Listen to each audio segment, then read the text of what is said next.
प्रारंभ करने से पहले कृपया लाइक और सब्सक्राइब अवश्य करें। जय श्री कृष्ण।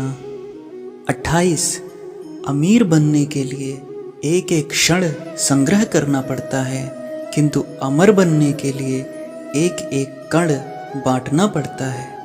27 जिंदगी में सब कुछ खत्म होना जैसा कुछ भी नहीं होता। हमेशा एक नई शुरुआत हमारा इंतजार कर रही होती है। 26 लोग कहते हैं अपनों के आगे झुक जाना चाहिए, किंतु सच बात तो यह है जो अपने होते हैं वह कभी झुकने नहीं देते। 25 वह जो सभी इच्छाएं त्याग देता है, मैं और मेरा की लालसा तथा भावना से मुक्त हो जाता है, उसे शांति प्राप्त होती है। 24 हमेशा छोटी छोटी गलतियों से बचने की कोशिश किया करो, क्योंकि इंसान पहाड़ों से नहीं पत्थरों से ठोकर खाता है।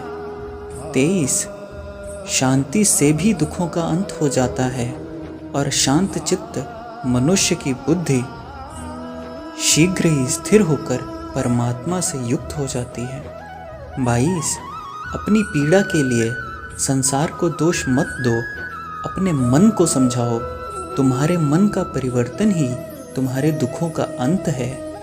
21 श्री कृष्ण कहते हैं एक बार माफ करके अच्छे बन जाओ, पर दोबारा उसी इंसान पर भरोसा करके बेवकूफ़ कभी ना बनो। 20 इच्छा पूरी नहीं होती तो क्रोध बढ़ता है, और इच्छा पूरी होती है तो लोभ बढ़ता है। इसलिए जीवन की हर स्थिति में धैर्य बनाए रखो। 19 जो हुआ अच्छा हुआ, जो होगा अच्छा होगा। स्वयं को मुझ पर छोड़ दो, अपने कर्म पर ध्यान दो। कर्म ऐसा जो स्वार्थ रहित और पाप रहित हो। कृष्ण ने दुष्टों को अपनी गलती सुधारने का मौका दिया, क्योंकि वो किसी मनुष्य को नहीं, उसके अंदर की बुराई को मारना चाहते थे। 17 संदेह की स्याही से संबंध के पृष्ठ पर कभी शुभ अंकित नहीं होता, इसलिए अपने मन के विचार और संबंधों का आधार दोनों ही शुभ रखें। 16 मोहग्रस्त होकर अपने कर्तव्य पथ से हट जाना मूर्खता है, क्योंकि इससे ना तो तुम्हें स्वर्ग की प्राप्ति होगी और ना ही तुम्हारी कीर्ति बढ़ेगी। 15 इस भौतिक संसार का यह नियम है, जो वस्तु उत्पन्न होती है कुछ काल तक रहती है, अंत में लुप्त हो जाती है, चाहे वह शरीर हो या फल हो। 14 जीवन में आधे दुख इस कारण जन्म लेते हैं क्योंकि हमारी आशाएं बड़ी होती हैं। इन आशाओं का त्याग करके देखो, जीवन में सुख ही सुख है। 13 जन्म लेने वाले के लिए मृत्यु उतनी ही निश्चित है जितना कि मृत होने वाले के लिए जन्म लेना। इसलिए जो अपरिहार्य है उस पर शोक मत करो। 12 श्री कृष्ण ने कहा है, अगर तुम्हें किसी ने दुखी किया है तो बुरा मत मानना। लोग उसी पेड़ पर पत्थर मारते हैं जिस पेड़ पर ज़्यादा मीठे फल होते हैं। 11 यह सच बात है कि भूल करके इंसान कुछ सीखता है, परंतु इसका यह मतलब कदापि नहीं है कि वह जीवन भर भूल करता रहे और कहे कि हम सीख रहे हैं। 10 स्वार्थ से रिश्ते बनाने की कितनी भी कोशिश करो, वो कभी नहीं बनते, और प्रेम से बने रिश्तों को कितना भी तोड़ने की कोशिश करें, वो कभी नहीं टूटते।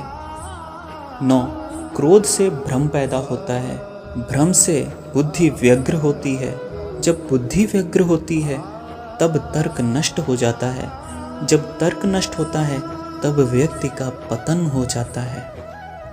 8 आत्मा ना तो जन्म लेती है, ना कभी मरती है, और ना ही इसे कभी जलाया जा सकता है, ना ही पानी से गीला किया जा सकता है। आत्मा अमर और अविनाशी है।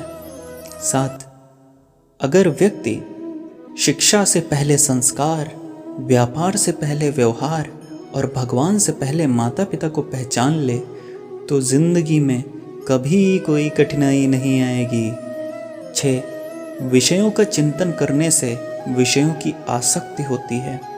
आसक्ति से इच्छा उत्पन्न होती है और इच्छा से क्रोध होता है। क्रोध से सम्मोहन और अविवेक उत्पन्न होता है। 5. कृष्ण कहते हैं, जैसे प्राणी अपने पुराने कपड़े उतार कर फेंक देता है, नए को धारण करता है, उसी प्रकार यह आत्मा पुराने शरीर को त्याग करके नया शरीर प्राप्त करती है। 4. तुम उसके लिए शोक करते हो जो शोक करने के योग्य नहीं है और फिर भी ज्ञान की बातें करते हो। बुद्धिमान व्यक्ति ना जीवित और ना ही मृत व्यक्ति के लिए शोक करते हैं। 3. मन की गतिविधियों, होश, श्वास और भावनाओं के माध्यम से भगवान की शक्ति सदा तुम्हारे साथ है और लगातार तुम्हें बस एक साधन की तरह प्रयोग कर सभी कार्य कर रही है। 2. हर किसी के अंदर अपनी ताकत और अपनी कमजोरी होती है। मछली जंगल में नहीं दौड़ सकती और शेर पानी में राजा नहीं बन सकता, इसलिए अहमियत सभी को देनी चाहिए। 1. धर्म युद्ध में कोई भी व्यक्ति निष्पक्ष नहीं रह सकता। धर्म युद्ध में जो व्यक्ति धर्म के साथ नहीं खड़ा है, इसका मतलब है वह अधर्म का साथ दे रहा है और वह अधर्म के साथ खड़ा है। कृपया लाइक और सब्सक्राइब अवश्य करें ऐसे ही और वीडियोस के लिए। धन्यवाद।